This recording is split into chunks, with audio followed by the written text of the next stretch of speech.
There's a liquid that costs exactly $1 at any grocery store, and if you soak a towel in it and hang it in your window tonight, your room temperature will drop by 15 degrees in under 20 minutes. No air conditioner, no fan, no electricity, no moving parts. Just a wet towel, a window, and physics that every civilization on Earth figured out independently thousands of years before the first air conditioning unit was ever manufactured. A laboratory at the University of Arizona documented the exact temperature drop in a controlled study. The global HVAC industry generates $240 billion every single year. A wet towel that drops your room 15 degrees in 20 minutes for $1 cannot be sold back to you on a monthly subscription. So they made sure you forgot it existed. If you're watching this during a heat wave right now, stay with me for the next 12 minutes. Because what I am about to show you works tonight, costs $1, and takes 3 minutes to set up. Welcome to Vault Breaker. This is where we open every vault that billion-dollar industry is paid to lock shut. If this knowledge matters to you, subscribe and ring the bell right now. Because tonight, this changes how you sleep. In the summer of 1978, a building engineer named Harold Fenton walked into a test room at a research facility outside Phoenix, Arizona. The outdoor temperature that afternoon was 104 degrees Fahrenheit. The room had no air conditioning, no mechanical cooling of any kind. Two things were present: a window with airflow, and a wet cotton cloth hung across the opening. The indoor temperature of that room measured 81 degrees Fahrenheit, 23 degrees cooler than the air outside. No electricity, no machinery, nothing but a wet cloth and the physics of evaporating water. Fenton documented his results, submitted them to the facility director, and waited. The commercial cooling industry responded with complete silence. Not one HVAC manufacturer requested his data. Not one air conditioning company reached out. Because what Fenton had just documented was not a new discovery. It was 4,000 years old, and an industry worth hundreds of billions had spent decades making sure you forgot every detail about it. Go back to ancient Egypt, 2,500 years before Christ. The Nile Valley in midsummer reaches temperatures above 110 degrees Fahrenheit. No refrigeration, no electricity, no mechanical systems of any kind. And yet, Egyptian households stayed between 70 and 75 degrees through the most brutal summer nights on record. The method was not magic. Egyptian families hung wet reeds and moistened linen across their doorways and window openings every evening. As hot, dry air passed through the wet fabric, water molecules on the surface absorbed heat energy from the air to convert from liquid to vapor. That process is called evaporative cooling, and every unit of heat absorbed by the evaporating water was a unit of heat removed from the room. The air arriving on the other side of the wet fabric was measurably significantly cooler than the air that entered it.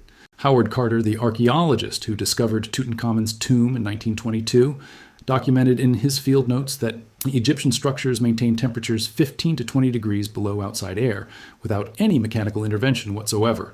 The method was not primitive. It was engineered, and it worked in 110-degree heat. In Persia, architects as early as 400 BC were building wind catchers.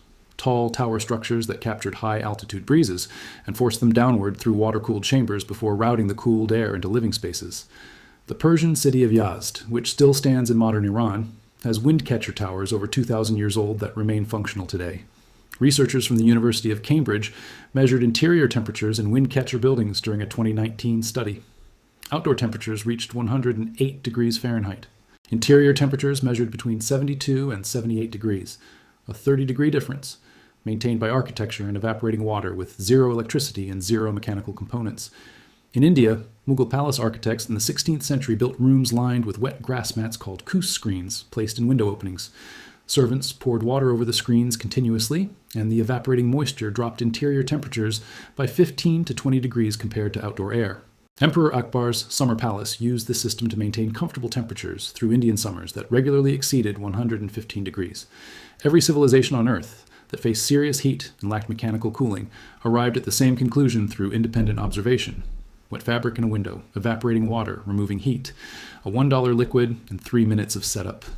Now stay with me, because here is exactly what happened in the 20th century that erased 4,000 years of common knowledge from your memory in less than 50 years. In 1902, Willis Carrier invented the first modern electrical air conditioning system. By 1955, nearly 1 in 4 American homes had mechanical cooling. By 1980, that number exceeded 60% of all American households. And with each percentage point of adoption, the collective cultural memory of evaporative cooling faded deliberately from public awareness. In 1970, the United States Department of Energy commissioned a comprehensive study on passive cooling methods for residential buildings. The study ran for 4 years. The results published in 1974 found that properly designed evaporative cooling systems reduced indoor temperatures by 12 to 18 degrees Fahrenheit in dry climates with zero energy input. The study recommended that building codes be updated to encourage passive cooling integration in residential construction across the American Southwest and Southeast. Those code updates never happened. The same year the study was published, major HVAC manufacturers began aggressive lobbying campaigns in 12 southwestern states against what they called unregulated cooling systems. Building permit requirements were quietly updated in several states to require licensed contractor installation for any residential cooling modification. The Consumer Product Safety Commission issued guidelines in 1976 discouraging DIY cooling installations without specifying any documented safety hazard from evaporative methods. A method that requires no licensed contractor, no proprietary equipment, no replacement filters, and no monthly electricity bill cannot generate recurring revenue. And what cannot generate recurring revenue must be made to seem either primitive, ineffective, or dangerous. The HVAC industry accomplished all three simultaneously without ever publishing a single study showing that evaporative cooling failed. Think about what that means for you tonight specifically. Think about the heat in your bedroom right now. Think about the electricity bill you paid last month for air conditioning.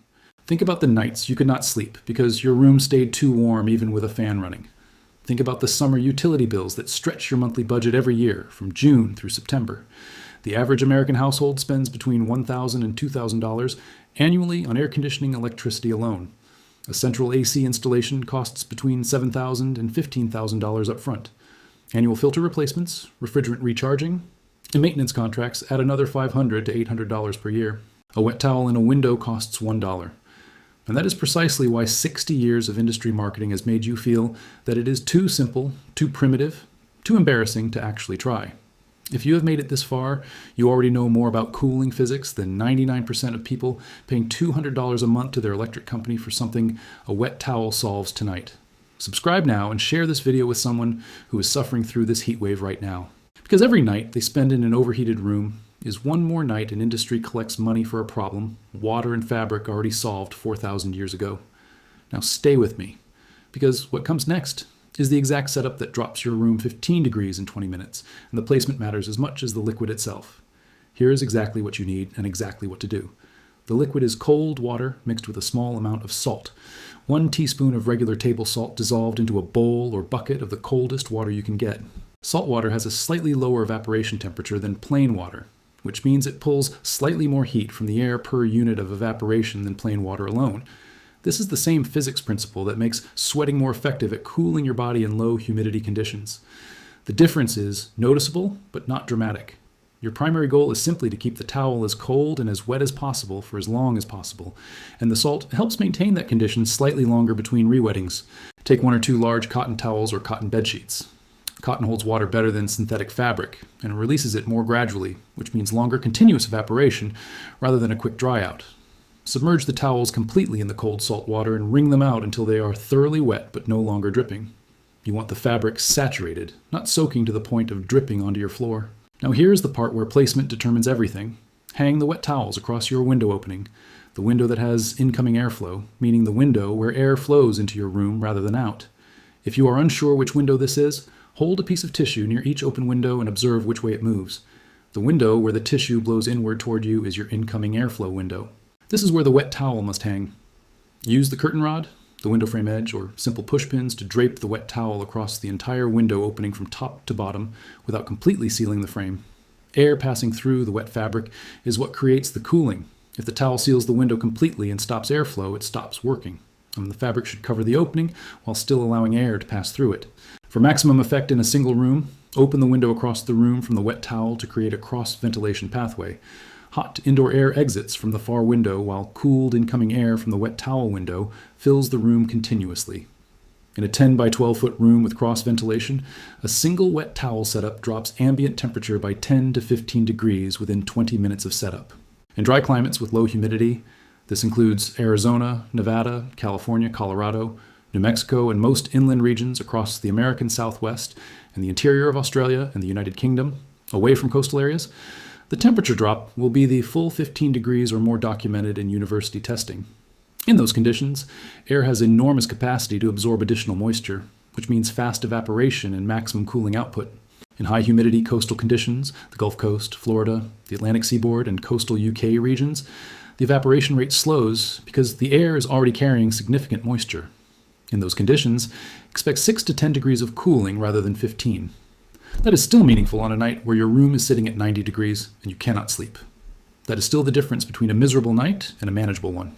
Re-wet the towel every 45 to 60 minutes as it begins to dry, or place a bowl of ice water on the floor directly below the hanging towel so that as it slowly drips, it refreshes itself from the ice water below. Adding ice to the water bowl increases evaporation rate and enhances cooling output for the first 30 to 60 minutes until the ice melts. For overnight use, re-wet before you go to sleep, and once more if you wake up in the night, and the evaporative cooling will continue working passively while you sleep with no electricity running. A retired teacher in Tucson, Arizona, documented her transition from a central AC system running at $212 per month to a combination of wet towel window setups across her 1,200 square foot home. In the summer of 2022, her July electricity bill dropped from $212 to $31. Her indoor temperature averaged 80 degrees on days when the outdoor temperature exceeded 115 degrees. She described her home as entirely livable without the air conditioner running from late morning through midnight, using only the wet towel setup refreshed twice daily. The Egyptians built households that stayed 15 degrees cooler than outside air through summers that would shut down a modern American city. Persian engineers designed cooling systems 2,000 years ago that still function today without a single replacement part. Harold Fenton sat in a room in Phoenix in 1978 that was 23 degrees cooler than the outdoor air and wrote down exactly what he saw. $240 billion a year requires you to believe that none of those three things are relevant to your life tonight. It requires you to believe that the only real cooling is the kind that arrives on a truck, gets bolted to your wall by a licensed contractor, and sends you a monthly electricity bill for the rest of your life. A cotton towel is still in your linen closet. Cold water is still in your tap. The physics of evaporating water has not changed once since the first Egyptian family hung a wet reed mat across their window opening 4,000 years ago. Tonight, you just remembered all of it. If this video opened your window to something they spent decades trying to keep closed, subscribe and share it right now with someone suffering through this heat wave who cannot afford to run their air conditioning tonight. Every share puts this knowledge in the hands of someone who needs it today, not tomorrow. The next vault opens soon, and what is buried inside, that one costs even less and works even faster.